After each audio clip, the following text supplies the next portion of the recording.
Hello friends, कैसे हैं आप। आई होप आप बढ़ रहे अच्छे से पढ़ाई कर रहे होंगे और घर पर अच्छे होंगे। तो हम कर रहे थे लीनियर अलजेब्रा। हम लीनियर अलजेब्रा में काफी मैट्रिक्स की प्रॉपर्टीज कर चुके हैं।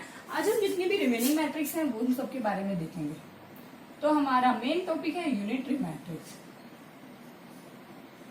सबसे पहले डेफिनेशन, यूनिटरी मैट्रिक्स हमारी क्या होती है। तो ए square matrix A equal to Aij for all ij is said to be unitary matrix if A transjugate equal to A transjugate A equal to identity। ट्रांजुगेट क्या होता है, हमने हर्मिटियन मैट्रिक्स में पढ़ा था। A equal to A ट्रांजुगेट, transpose और conjugate करना। आप देख लेना एक बार वो मैट्रिक्स, उसमें अच्छे से एक्सप्लेन किया था मैंने। और स्क्यू हर्मिटियन में क्या होता है, A equal to minus A transpose. तो उन्हीं से क्या आता है हमारा यूनिटरी मैट्रिक्स में क्या होता है, अगर हम ए और ए ट्रांसपोज की मल्टीप्लाई कर दे या फिर ए ट्रांजुगेट और ए की मल्टीप्लाई कर दे तो वो आइडेंटिटी के इक्वल आना चाहिए। ऐसे सेम हमने ऑर्थोगोनल मैट्रिक्स में किया था। ऑर्थोगोनल मैट्रिक्स में हमारा था A transpose equal to A transpose A equal to I. Same है यहाँ पर, हम कॉम्प्लेक्स की मैट्रिक्स की भी बात करें, वहां पे हम सिर्फ रियल ले रहे थे। जैसे सिमेट्रिक मैट्रिक्स, सिमेट्रिक का आया हमारा हर्मिटियन, सिमेट्रिक्स के उसमें आया हमारा हर्मिटियन। इसमें ट्रांसपोज था, इसमें कॉन्जुगेट हो गया ट्रांजुगेट। फिर आया स्क्यू सिमेट्रिक, स्क्यू सिमेट्रिक में था equal to minus A transpose, skew Hermitian में आ गया A equal to minus A transjugate. Orthogonal matrix में था A transpose equal to A transpose A equal to I. फिर आता है यूनिटरी, यूनिटरी में हमारा होता है A transjugate A equal to A into A transjugate equal to, यहाँ पे सिर्फ मतलब सिर्फ और सिर्फ ट्रांसपोज की बात होती है, यहाँ पे ट्रांसपोज के साथ कॉन्जुगेट भी आ जाता है। ठीक है, तो अगर हमारा ऐसा होता है तो वो हमारी मैट्रिक्स होगी यूनिटरी मैट्रिक्स। अब हम देखते हैं इसकी कुछ प्रॉपर्टी। तो हमारी फर्स्ट प्रॉपर्टी है, if A is unitary matrix then A conjugate and A transpose is also unitary। जैसे हमने सेम या ऐसा रिजल्ट उसमें भी किया था ऑर्थोगोनल वाले में, तो वैसे ही हो जाएगा। अगर हमारा A भी यूनिटरी है तो हमारा A ट्रांजुगेट भी यूनिटरी हो जाएगा। Second, if A is unitary then A inverse is also unitary. कैसे आता है ये रिजल्ट, जैसे हमने देखा था ए ट्रांजुगेट इक्वल टू आई होता है। ठीक है, अगर दो मैट्रिक्स की मल्टीप्लाई करके हमारा आइडेंटिटी मैट्रिक्स आता है तो हम उससे कहते हैं कि इसमें से जो पहले वाली मैट्रिक्स है उसका ये दूसरा इनवर्स होता है। तो हमारा ए ट्रांजुगेट किसके इक्वल है, ए इनवर्स के। हमने पहले रिजल्ट में देखा था अगर ए यूनिटरी है तो ए ट्रांजुगेट भी यूनिटरी होगा, तो उसी से आ जाता है हमारा ए ट्रांजुगेट ए इनवर्स के इक्वल है, तो इसलिए ए इनवर्स भी हमारा यूनिटरी हो जाएगा। ठीक है, थर्ड प्रॉपर्टी है, if A and B are unitary matrix then A B is also. अगर हमारी ए और बी दोनों यूनिटरी हैं तो उनका प्रोडक्ट भी हमेशा यूनिटरी होता है। फोर्थ है इंपोर्टेंट प्रॉपर्टी है, the determinant of A unitary matrix has absolute value 1, मतलब मोड दो।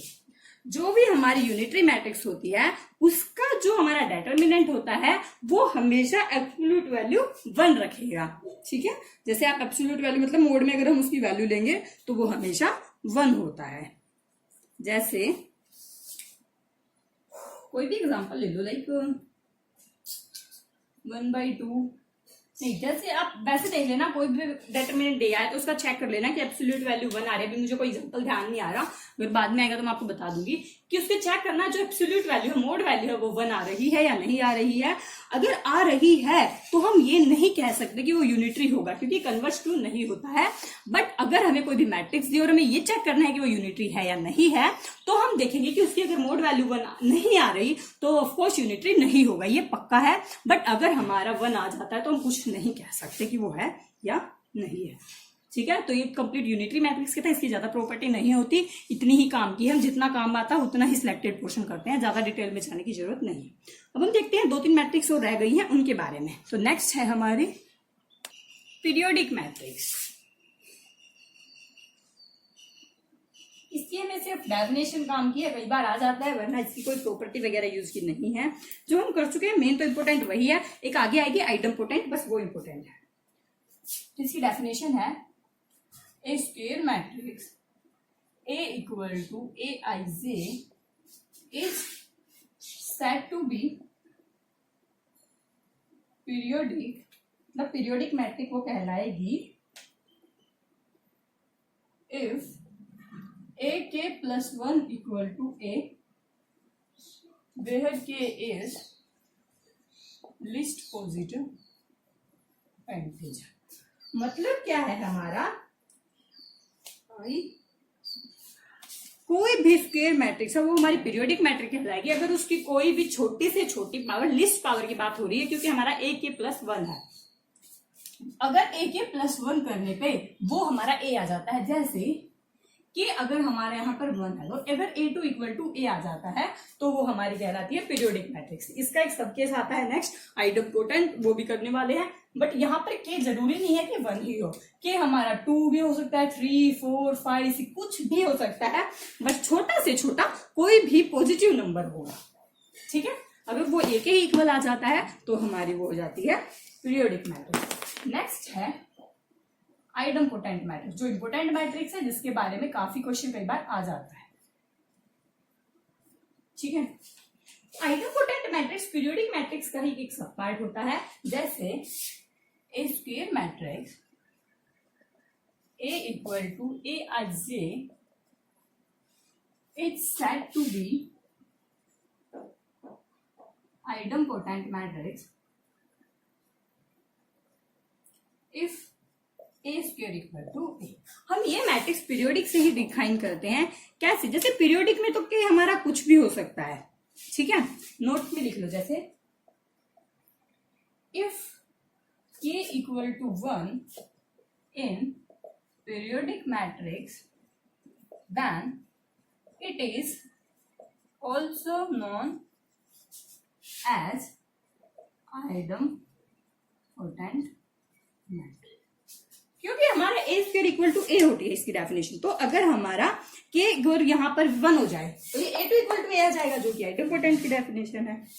ठीक है, तो हम इससे क्या बोल सकते हैं, जो हमारी आइडम्पोटेंट मैट्रिक्स है is particular case of periodic matrix.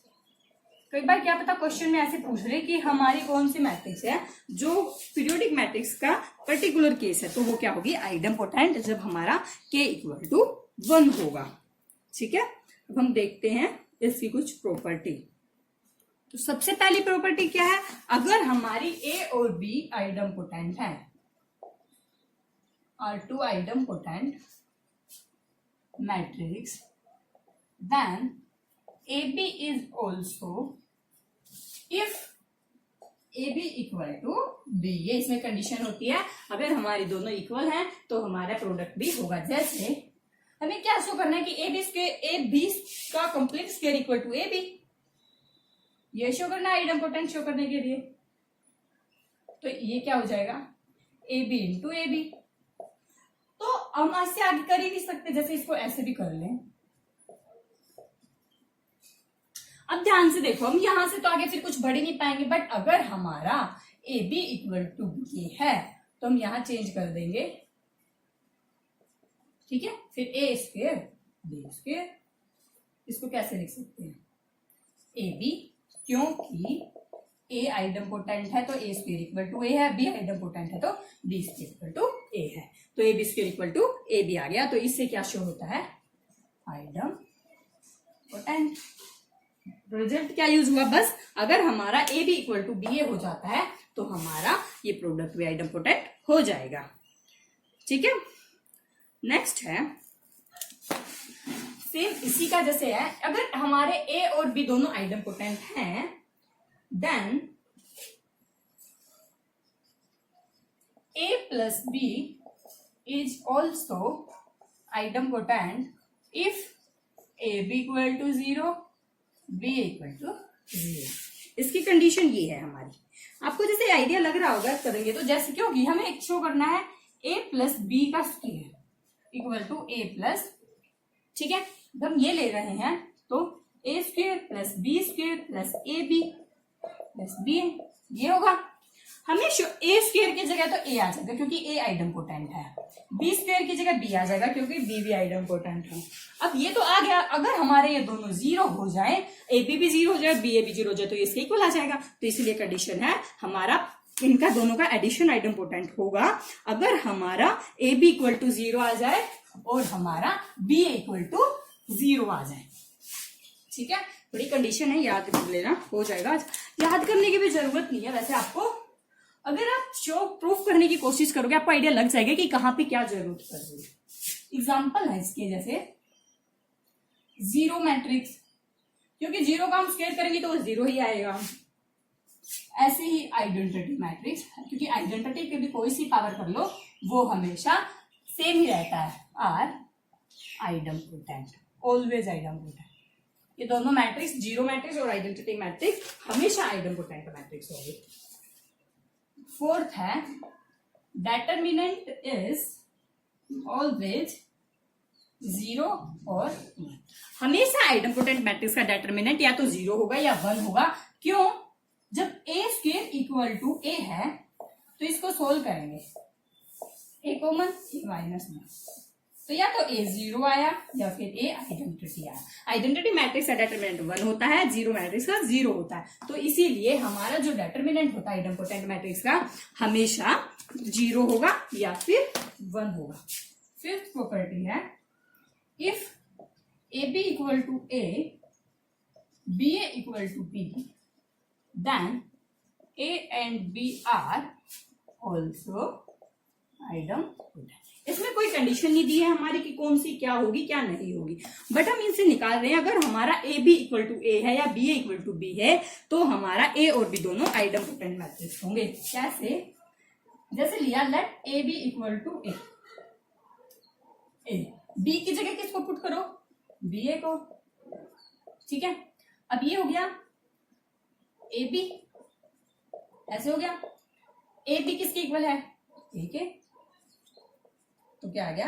A square equal to, this implies A is idempotent. ऐसे ही अगर हम लेके चलेंगे B A equal to, A की जगह क्या पुट करो? A B, B A, B A किसके इक्वल है? बी के, बी इंप्लाइज। तो हमारी कंडीशन क्या है? अगर हमारा ए और बी दोनों का प्रोडक्ट ए हो जाए, बी और ए का प्रोडक्ट बी हो जाए तो दोनों हमारे मैट्रिक्स आइडम्पोटेंट मैट्रिक्स होंगे, ए बी और बी।